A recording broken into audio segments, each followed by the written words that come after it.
Fellow Ambazonians, good morning, good afternoon, good evening, good night. Whatever time you receive this video, this is your comrade. I'm Mama Wally. I'm the OGC of the Ambazonia Defense Forces, the ADF. Today, I'm out just to encourage the women in the Ambazonian War of Liberation, the women that are doing their possible best to see that we have a free homeland. I'm also inviting all the women that are not participating that they should join, and let's do this. We can, all the women both in ground zero and on exile, it is time for us to feel like one person and be connected. We are nurturers by nature. God created us with feminine instinct. We have empathy. We know how to feel for others. We know how to put ourselves in others' shoes and see what they go through. We need to do this. We have roles to play in this revolution, and we need to rise up and take our role so that we have a free homeland. Our revolution, the dynamics are strong. We are on the right path. Our revolution, our freedom has already been signed, sealed, and delivered. It just depends on us how soon we go and get it. So I will encourage all the females that are not participating and all the ones that are participating. We did it before. We need a place where we belong, a place where we can call home, a place where we can feel free, a place where we don't have to be speaking foreign language, we don't have to be speaking French to get by, a place where we can articulate in our dialect, a place where we can be ourselves and relax. Come on, ladies, we did it before at the beginning of this revolution, and we can do it again. I live in the United States, and I have looked at the American War of Independence, the U.S. War of Independence, the American Revolutionary War, or the American Revolution, however you choose to call it. Women in the 1700s played vital roles that led to the independence of the USA. Otherwise, we wouldn't have even been here to have this platform where we can stand and advocate for the freedom of our own nation. Because those women, they outdid themselves. Those women, they did what you would have never thought women can do just for freedom. It is our time to look at those kind of examples and copy from them. I'll go ahead and, read what I, put together.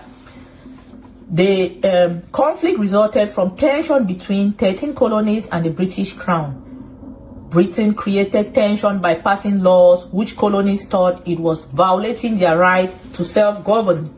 While paying taxes, it was like taxation without representation. Thomas Paine wrote a book called Common Sense, which helped to agitate more moderate colonies. The colonies who thought they were fine regardless, when they read that book called Common Sense, they realized that they are not really fine. They are not as they realized that they had to join for the freedom. Colonies became very angry when Britain passed the Sugar Act, the Stamp Act, and the Townshend Duty Act. They were not angry because they didn't want to pay their taxes, which were lower than in Britain, but they wanted to self-govern. They wanted to have a say in the way they live their lives, in the way things are drawn on their behalf. When King George rejected the Olive Branch petition, it became apparent that the colonies have to break bond with the British Crown. The colonial militia became an official continental funded army and had many successes and victories at the beginning, but went through some difficult and tough moments before pulling through. They beat the most powerful force in the world, leading them to independence. However, independence would have never been possible without women who played a lot of critical roles. Some of these roles were traditional, like cooking, maid, cleaning, while others were quite scandalous at the time, like militia and spies. When the colonial patriot wanted to implement the boycott of British goods, they knew that they would not succeed without bringing in women who were the primary consumers of British goods. Women took the risky role of foot soldiers, moving from door to door, trying to convince anybody and everybody to boycott British tea, British clothing, British China cabinet like pots and stuff. These women were known as Daughters of Liberty, and it was established in 1765. These women refused British tea and started weaving their own clothing. they popularized ideas of rebellion and resistance while signing petitions that gained support for the patriot. Some of these women were family members of soldiers who followed them to the war and participated in custodial works, bathing, feeding, and caring, cooking for the wounded soldiers. They came up with new inventions that helped in caring for the patients. The mortality rate for the sick and caregivers was extremely high, and these women took the risk continuously.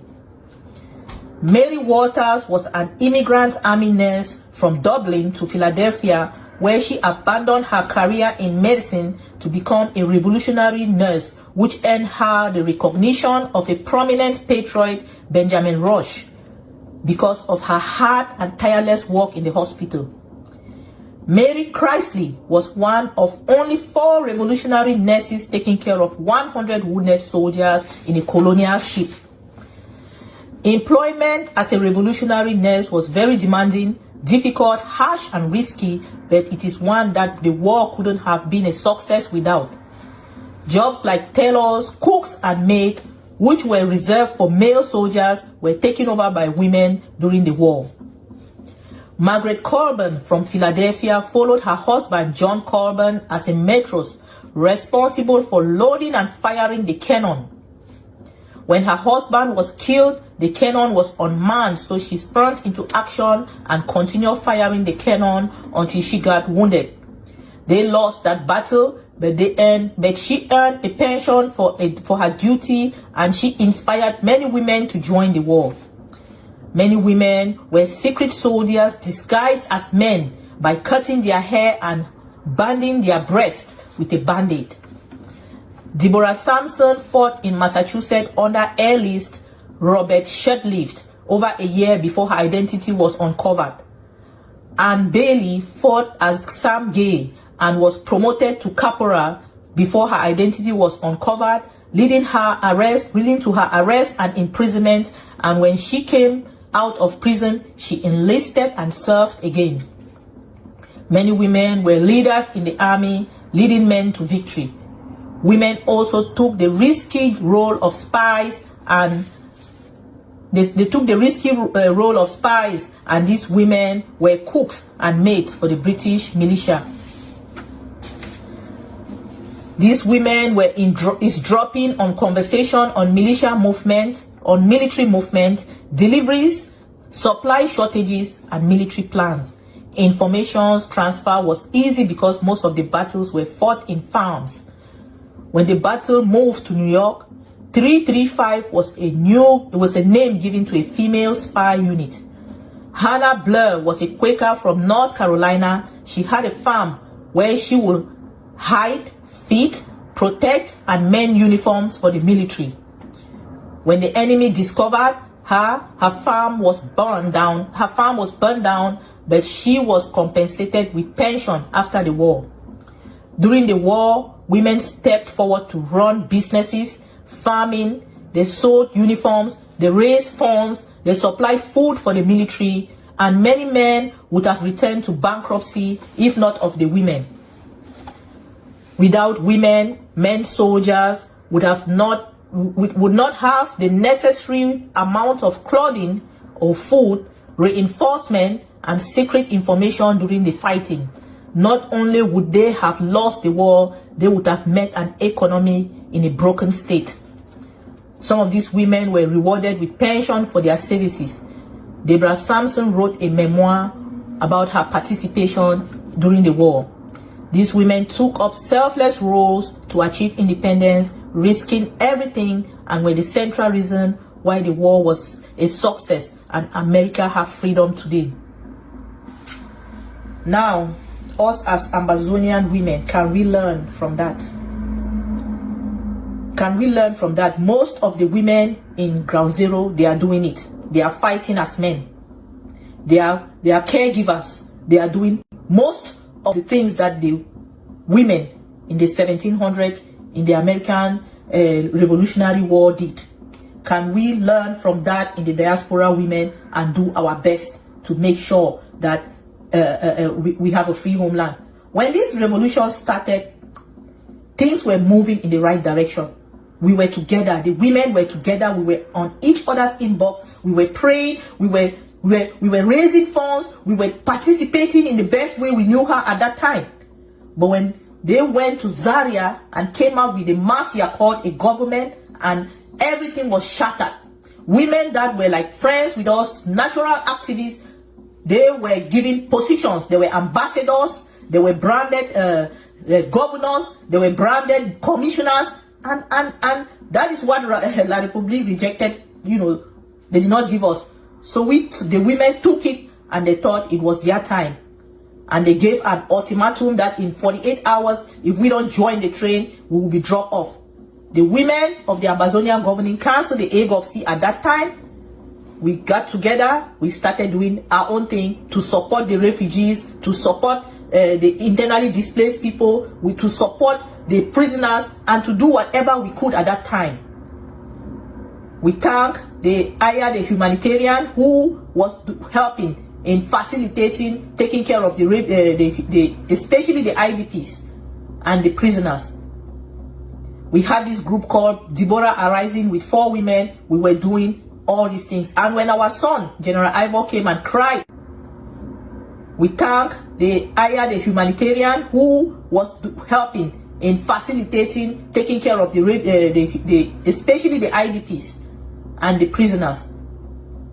We had this group called Deborah Arising with 4 women. We were doing all these things. And when our son, General Ivor, came and cried that his rifles, we decided to put money together and gave him a rifle. And from there, the AK project was born. One of us called me and said, how about we bring people together that we think can afford an AK, even if they cannot afford, they might know somebody. And we created a workspace, and before we know, we had 30 AK-47 because we were tired of seeing our children laying next to their pool of blood, and an AK and a dead gun was lying next to them. It was a disgrace. It was an abomination that our children were dying in that state, and we were in the diaspora. So we started that project, and in 2019, when you saw the ADF Supreme General Efang with all those boys carrying the AKs, that is how those AKs were raised. We, the women of the AGOVC, we have stood up since day one, and we are doing our best to make sure that our children will not be walking the street looking like hoodlums. Our children will not be walking the street looking like suspects. Our children will be walking the street looking like regular people, even though if they are fighters, they will be looking like regular people. They will have food in their stomach and they will have clothes in their back, and we have been doing that. Now I'm inviting all the other women in the revolution that have been working behind the scene, helping scammers, helping infiltrators. Most of these women did not know there is nothing like failing. It's either you win or you learn. In the AGOVC, when we carried that project, we did not just sit and fold our arm and said, oh, this is the money. No, we were part of the procurement team because we are the ones that gave birth to those children. From there, we have been raising money, and we have gradually been changing all the dead guns into rifles, into machine guns, so that our children can be able to stand the test of time, so that they can be able to float over water. After that Zaria mafia, a lot of these women that were pure activists, that had passion for homeland, were reduced and relegated to the background and became instruments of sabotage, the instrument of audios, instrument of making blackmailing audios. They are using refugees to make audios. I listened to an audio that Phil Mashar made with this lady. The lady convinced him to come to a forum and made an audio so that they can use him to raise money, and he never received the money.